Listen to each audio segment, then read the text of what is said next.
Well, hello and welcome to Inside Cottonwood. I'm your host, Mayor Tim Elinski. And with me for this episode, we have our city manager, Mr. Ron Corbin. How are you, sir? I'm very good, sir. Thank you, Mayor, for having me. Yeah, my pleasure. It's been like 2 years, I think, since we had you in. It has. You invited me here early on and when I got hired a little over 2 years ago, and I've been able to avoid this side of the table ever since. And so you're 2 years in. We just had your review here a few weeks back. We did. How does it feel 2 years in? Oh, it feels great. Working with this council, a different council. We've had several seats change, and the election brought in a new council member, Herrera. I'm very excited to have her on board, but so far so good. I think it's been a great 2 years. We've got a lot done, a lot of changes here at the city, and I see nothing but greatness on our future. Good. Yeah, we did have a new council member elected, Herrera. We had some other council members that had served but were appointed, and so this is the first time in kind of a long time that we're a fully elected council, which is pretty awesome. It is good. Yeah. So what we did, every year we do our strategic planning session, right?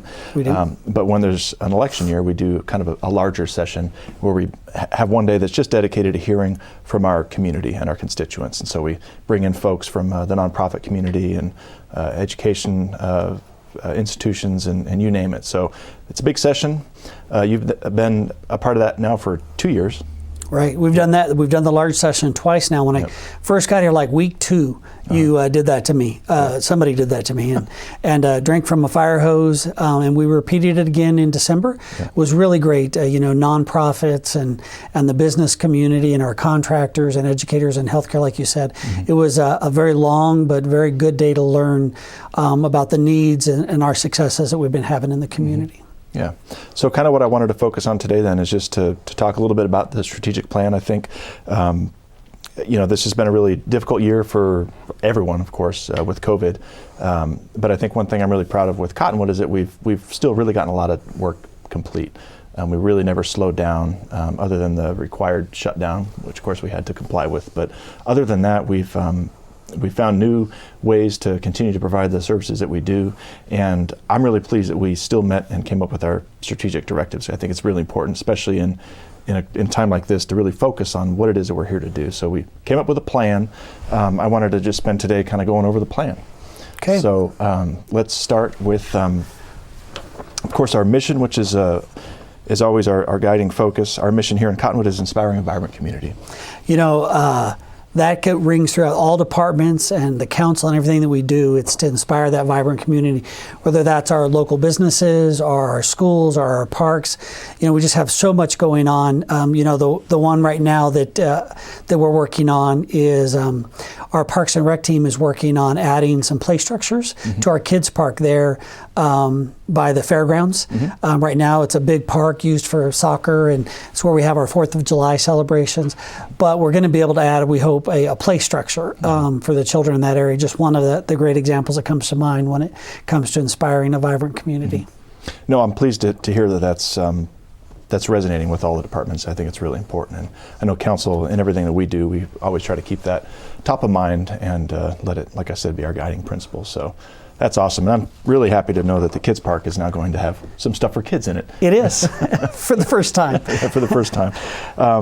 Let's kick things off with, we have 5 different strategic directions. The first, I'll read them all off and then we'll just kind of take them one by one here. But the first is foster sustainable growth and development. The second is to ensure our quality of life. Third is to lead with environmental stewardship. And 4 is to improve our infrastructure. And 5th is embrace financial accountability and transparency. So Ron, let's just start with number 1, the foster sustainable growth and development. What rings out to you when council was discussing this strategic direction? I think a couple things that really stood out that council was united on. The first was sustainable. And by sustainable, I want a couple items. The first is our small town feel. So council kept talking about, even though we want to grow and want to develop, we really want to do what we can to retain our small town feel. And to me, so that's making sure that we have some of the extras, the Parks and Rec, the opportunities for our library, I think fits into that very well, our educational systems and all those, but really maintaining we don't grow too fast, and we have a planned growth, whether that's maintaining open spaces, our priorities on trails, all those things to give our folks something to do. The other thing that I thought was real interesting was about business, and that was small businesses. So council recognizes that we're not a big place for big industry. You know, we don't have a railroad system here. We're a little bit off the I-17 path for the distribution systems, but we're set prime for small businesses, for mom and pop shops, for those people who want to do it themselves and who want to make this a better place. And so, you know, we think about Old Town as being that place where all of our investors, all of our business members and business communities who've invested in our community, whether it's restaurants or retail. And council wants us to do what we can to support them, even those off of outside of Old Town. All of, you know, I think of some of our crane operators and our other restaurants and all the businesses that are making a great go of it here in Cottonwood. You know, if you look at our sales numbers, our tax numbers, we're doing pretty good. You know, it's not universal. There are some businesses who have been struggling through COVID, but we're overall doing very well. And so council really wanted us to continue to do what we can to support our local businesses and our mom and pop shops, whether that's increasing our educational opportunities on how to succeed in businesses, whether it's improving our partnerships like the Small Business Development Center at the Yavapai College, great partner. Any business that has a question about what they should do next, whether it be HR, whether it be taxes, whether it be investments, whether it be purchasing a business plan, Yavapai College there, the SBDC can help them there. So helping furthering those relationships. The city doesn't have to do everything, and council was very clear about that. Staff doesn't have to do everything, but we do have to partner to help make others successful. And along the lines of partnership, I think you've got two folks now in your economic development team that are really helping be that champion for businesses. You want to speak just a little bit about that? Absolutely. So Trisha Lewis, our economic and tourism director, she comes from the area. She comes from the Prescott area, has a great background in marketing, and we've been working on marketing the city. One of the things that we tried to balance during this COVID, during the pandemic, is not shutting down, but not being overly reckless. And so we've continued through Trisha's leadership to run a few ads in the Phoenix magazine. We've run some local shop local campaigns in our radio stations, our local radio stations, and other local ads. So we balanced through her leadership where and when to advertise, because we still need our tourists to come in and visit our restaurants and our retail stores. And so she's done a great job in that. But she's also a great contact if you're looking, you know, how to get started in Cottonwood. Where's your vacant land? Where's vacant buildings? Or, you know, where do I go to get my business license? Or, you know what, I need help getting through red tape at City Hall. Trisha Lewis is the person. Another directive from City Council was to cut the red tape. We plan to do that. I think community development has done that so far in the last 2 years very well. We're, I think, a lot more business friendly. But if you are having trouble or issues, Trisha Lewis is the person to help. She's your point of contact. She's the person to call. And then Laura Herrera is our marketing person. And she's been brought on to help market the city. And she does a lot of our graphic design and those kinds of things. So I think that may be her title, graphic design marketing specialist. But she does the actual hard work of creating the stuff. She'll be working with our Parks and Rec to start advertising our programming once that starts up again. And then she's also helped some nonprofits like the Old Town Association. They were doing car shows on the third or fourth Friday of every month for a little while. She was helping with some of those graphics. So she's available to help some of the nonprofits in the area. The city, when we authorized that position, City Council said that we should also be helping our nonprofits.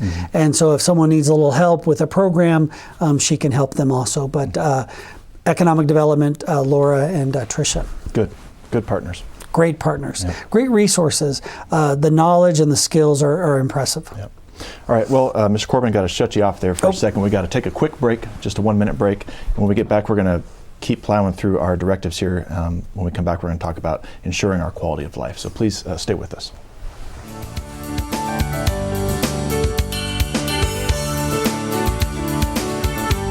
This is Bruce Morrow, Transportation Manager for Cottonwood Area Transit. Remember, we cover the entire Verde Valley and Sedona. Cottonwood Area Transit has you covered wherever you want to ride in the Verde Valley, all day, every day. Take Cottonwood Area Transit through Clarkdale, Verde Village, and from 26 locations in Cottonwood. With Verde Links, it's a quick and easy trip to Sedona every day. Don't forget our connectors to Camp Verde. Visit cottonwoodaz.gov for Cottonwood Area Transit and take a seat. Let's go ride. There are people who struggle with addiction and homelessness. Sometimes it may feel like there is nothing we can do to help. But there is. You can make a tax-deductible donation and help those in need transition away from homelessness. When you give someone a handout, you could actually be supporting an addiction. A better life starts with better health, especially for those living in the streets. Support solutions, not addictions. You can make a difference. Visit cottonwoodcares.org.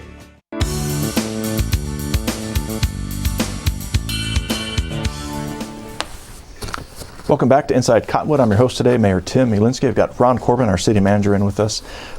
First time in about 2 years since we've had you back on the program. And when we left off, we were talking about our strategic plan that we went into in end of December, and we came up with our 5 directives. We talked about the first one, which was foster sustainable growth and development, and now I wanted to touch on the second directive, which is ensure our quality of life, and ask you, Ron, what you felt the consensus was from council on this issue. Well, I think that council believes that we've been doing a good job, and they want us to continue down that path. So they want us to continue to provide services and events that reach all sorts of age groups and people, and really create opportunities for connections. So one of the unique roles of local government as compared to any other level of government is our direct impact on the quality of life of everyday citizens. And here at the City of Cottonwood, we provide about $1 million a year to our library. And when you look at some county libraries, they don't necessarily spend as much, but we do programming. So whether it's the cartoon drawing by Jan, one of our librarians, or open mic night at the, I think those are on Fridays periodically, or whatever the event, whether it's the engineering and science programs that they do for coding for younger kids at the library. All of these programs create opportunities for kids and children and adults to be together, to interact, and have a positive quality of life. Council wants us to continue with those kinds of things. They also want us to expand our services. And when I say expand with this council, I have to be very careful. That doesn't necessarily mean spend more money. So they, again, back to partnerships. So we have programs like our trail system. We're going to be looking at creating a community trails advocacy group, kind of like we have with our Bicycle Advisory Commission. What a great group of people that really care about our community. But we're trying to do the same thing with our trails so we can help cleaning them up, maintaining them, and expanding them. You know, we're getting ready, we've broken ground on a new trail system right alongside in the riverfront park that'll connect Old Town to our park to the jail trail, so an expansion system there. But it's really about partnerships. I know that there needs to be some work done at our roller ring. We have an outdoor roller ring, hockey ring that doesn't use very much. So we'll be reaching out to some groups to help improve those facilities. But it's really about finding ways to partner and improve quality of life. Senior citizens. So we hired a brand new young lady at our rec center, and one of her responsibilities is senior programming. So we plan on expanding our senior programming and possibly some outreach. You know, we redid our pickleball courts this last year. So we're looking at adding some pickleball tournaments to the community. So whether it's Parks and Rec or the library or our maintenance crews, public works crews who work on the trail systems, or Gary in planning and development who's leading our park system, you know, we just were able to put up a new sign by partnering with the county. So at our Cliff Rose Trail, the county purchased the billboard. Gary in community development helped design it and create the signage, and then our public works teams displayed that. So now people going to that trailhead kind of know what the trail's about. They know how far it's supposed to go, have some safety warnings. We wouldn't have been able to do that without former supervisor Garrison's, help in securing the equipment, and then Public Works and everybody working together. So I think council's been very clear. They want us to partner. We don't have to do it all ourselves, but do what we can to help improve the quality of life here in Cottonwood. That's great. And I think one of the running themes, we mentioned it before too, of course, was keeping that small town feel, which really seems to be universally important to our council. It does. Even as we grow, we want to just maintain those little connections that make everyone feel like they're part of this community. So if anybody's listening, I think the secret to that keeping that small town feel is getting rid of garage door openers. Because back in the day, before you had those, you had to get out of your car and you had a better chance of meeting your neighbors. It's a story I read a long time ago, but the downfall of communities was the garage door opener, the automatic garage door opener, because people never had to get out of their car. When they got out of their car, the garage door was already shutting. And so one of the ways is if you have a lot of rows of houses and everybody comes home about the same time and they're all getting out of their car, you're kind of forced to say hello to your neighbor. So just a side note, That's good. No garage doors openers. Right. The other thing I'm really pleased about is the focus on trails. I think that's really good. You've made a lot of headway on that. I know it's been important to council, but it's, I think, a really great part of our economy into the future. I agree. The Sun Trail that former supervisor Thurman is working on will connect southern Arizona with Las Vegas right through the Verde Valley, over the mountain and through Cottonwood and Clarkdale and Sedona. The trail that they're working on through the forest there down Mingus Mountain will be world class. We already had biking events on the trails up there. It's a tourist attraction, but it's also just something great for our locals to do. I couldn't agree more. I think the trails are a great way to enhance our economy and give our locals something. It's where we can coexist together. Sure, and of course, tourism is going to be a big part of our economy in the future. But like Liza Nolan from Local First said, if you build a community for tourists, the locals will hate it. Right. And if you build a community for locals, the tourists will love it. So I think we're doing it right. I agree. Let's move on. We're going to run out of time here. We got to pick it up, Ron. Item 3 of our strategic directives is to lead with environmental stewardship, and this is something Cottonwood has, I think, a very long and proud history of doing. But it still remains a focus for council. Can you speak a little bit more about that? Yeah, we still have a lot of work to do, but it's very important for council. So we are working on ensuring that we can inject water back into the aquifer so that it gets reused. We're looking at a long-term project of possibly using direct potable water reuse. It's where we can mix the treated water back into our water system. Still a long ways off. We'll bring the community in when it's time, but we're exploring those options. We continue to reuse water at a high rate, and we'll continue to do that. So there's still lots of room for improvement in that area, but it's still a top priority for us. Yeah, there's some, I think, really exciting things that Cottonwood's done since they took over the water companies some 20 years ago, the private water companies. But a few of the things I always like to point out again is that we're pumping a lot less groundwater than we used to here in the valley. So when Cottonwood purchased water companies, big priority was fixing the infrastructure, making sure we didn't have any leaking pipes, et cetera. So we improved the infrastructure, and I believe have reduced groundwater pumping by 30%. That's the number I hear. Yeah, here in the valley, which is very impressive. Very, and I like to brag that the award-winning wine that comes out of our college, Yavapai College does a great job of creating wine with their students, award-winning, is watered through our reclaimed water system. So they use Cottonwood reclaimed water to water those grapes. Probably the great reason they win so many awards. Definitely the reason. Yeah, and for every gallon of water that we deliver to our customers, we get back 70% of that, which we use to either water grapes, irrigate, and of course directly inject it right back into the aquifer, which helps us all out. So we have done a really good job. I agree there's still a lot to do in that area, but I'm glad to see it's still a priority for council. It is. Yeah. So again, I'm going to cut you off, sir. We're going to take another quick 1-minute break. When we get back, we're going to talk about the last 2 of our directives, which is improving our infrastructure and embracing financial accountability and transparency. So please stick with us.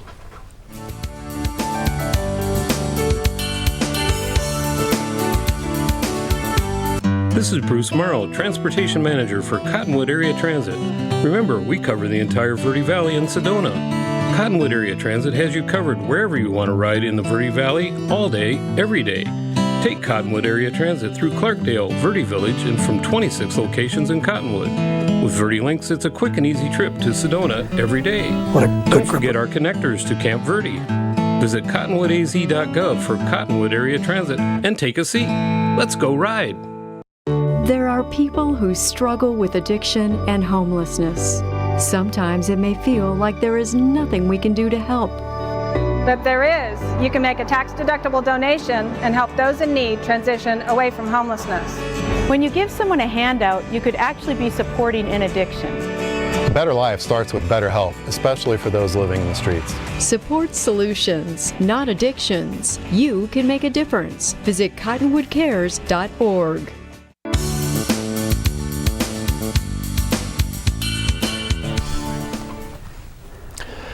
Welcome back to Inside Cottonwood. Again, I'm your host, Mayor Tim Elinski. With me is Ron Corbin, our manager. And today we were focusing on our strategic plan. End of December, the council met for a 2-day planning session and came up with 5 directions. And we're kind of taking them one by one.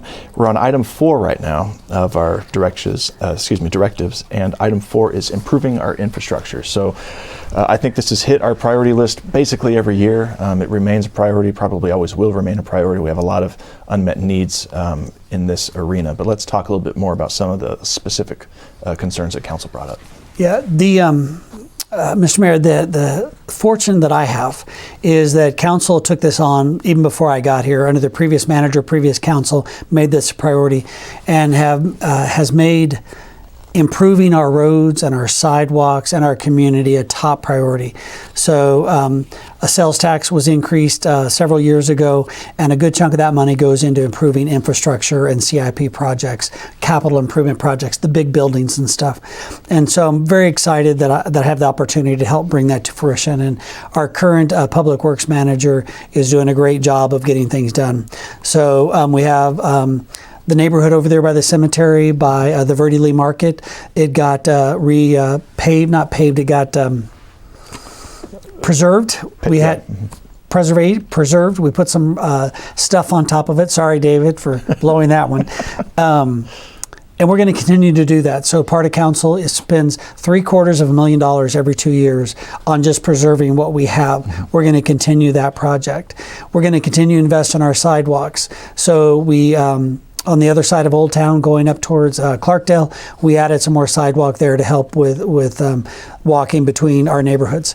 We're getting ready to add some sidewalk to Willard Street, and then hopefully First Street next year we'll be able to complete a project there by the school. I'm very excited about that. And then we've got some big projects that we're getting ready to finish up. So I always get asked about Mingus. When is Mingus going to be finished? I hope this calendar year. I'm hoping it's long before the calendar year, but our goal is to get it done this year. We're almost ready to bid out the documents. We've gotten most of our right-of-ways we need. We've got our plans from APS and working through some other details, just kind of cleaning up the details, and then we'll get that out to bid and hopefully built by the end of the year, get that finished. And then for a long term, Main Street needs some work. And then we'll continue to work on that. And then we'll continue to work on our parks and our facilities. One of our priorities is maintaining what we have. So we've done things to our restrooms. We've added some cement benches to our parks to make sure that they're usable and clean, easier to clean and take care of. So you'll see us continue to invest. Garrison Park's going to get some more upgrades. We added, thanks to the tribe, we added a Mommy and Me swing this year, and we added some new ground covering to make it safer and better for our kids. We expanded it so that the play structure was safer. So you'll see us continue to do little things like that over the next 2 years. Big priority for council. Good. Yeah, I think it's difficult for folks to understand that the main thoroughfares through town are controlled by ADOT, Arizona Department of Transportation. So I'm pleased now that we have a couple of new staff members that formerly worked for ADOT, hopefully have some relationships there with that department. They can put a little we collectively can put a little more pressure on ADOT to try to make some major improvements that we all know we need here, particularly 89A and 260. That interchange there is... It's bad. Yep. And we have zero control over that. But I can tell you that 89A, the repaving of it, horrible piece of pavement there, it is in a top list project for Northern Arizona. They know it needs to be done. We've offered some matching monies to help make that happen. So it's just a matter of it getting to the top of their to-do list. Yeah, just it's unfortunate that, those roads, even though they look like they're City of Cottonwood roads, are state roads, and therefore compete statewide, not locally for funds. Yeah. But I can tell you that James, our senior engineer, will continue to work towards getting those fixed. I think we made the top 20 list for that. We did. For that project, yeah. We did. So now it's just a matter of funding. So when you see the state legislature put money into roads, it's not just Phoenix that gets those dollars. It's all of us rural communities fighting for those for their projects as well. Yeah.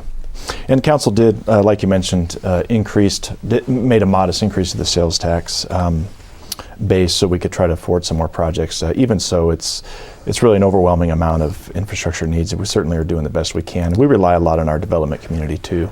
When there's a project that's coming into town, they'll help out with making some of those sidewalk improvements and that sort of thing. So it's good, very good story there, Mr. Mayor. The Yavapai Street has a new sidewalk on it, thanks to the Old Town Lofts, part of the project there. So the city passed an ordinance several years ago, depending on how much work you do to your project, may require street and road improvements, including sidewalks.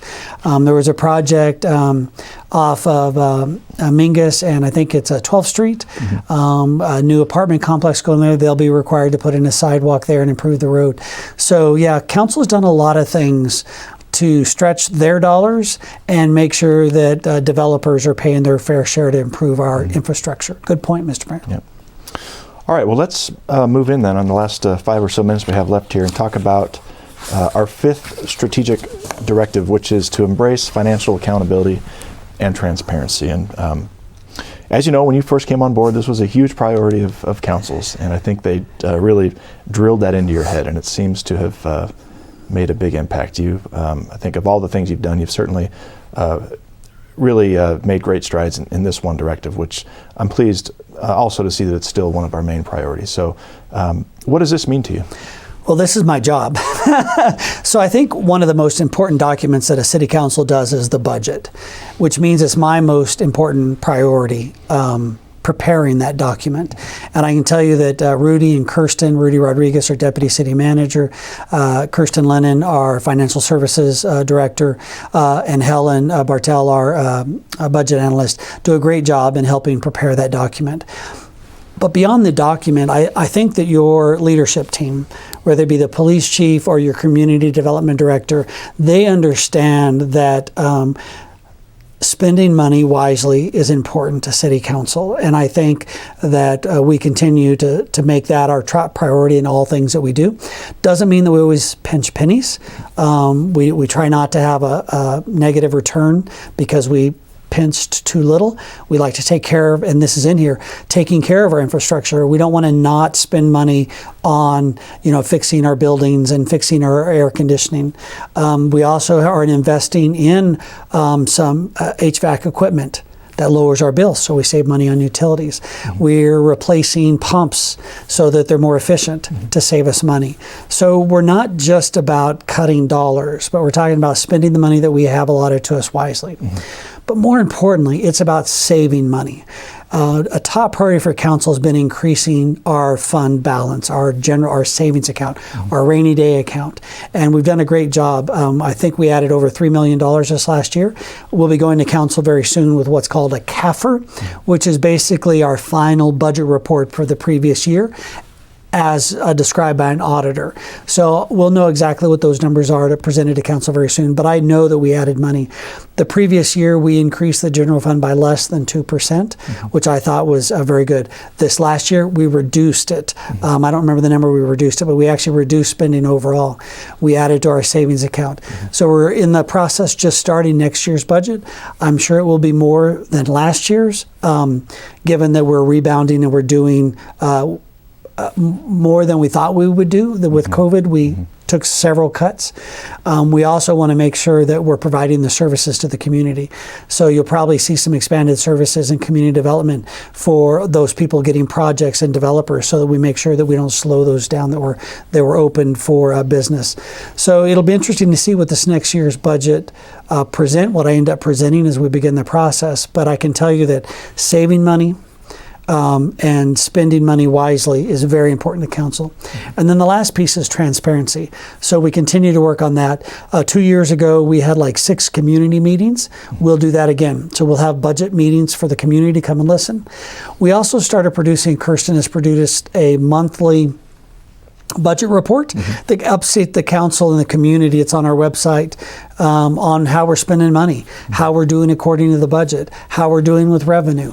So we're doing what we can to make it easy for people to understand and follow and keep their eye on us. We're a public government, and so Arizona has a lot of great sunshine laws, and we try to exceed those expectations of being transparent with the way we're spending the taxpayers' dollars. Well, that's great. It's been, like I said, a priority of council.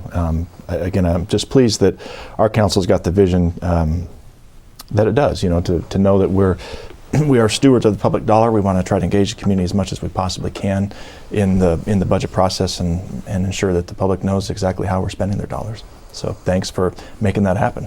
My pleasure. It's really, as a leader, we all report to somebody, and I report to 7. But the unity of that council on these top priorities has made my job a lot easier. It also sends a clear message to council, to the community and staff, so they know that I'm not just up there, trying to be a penny pincher or trying to do this. They know that we're united as a team to make sure that we're good fiscal stewards of the public resources.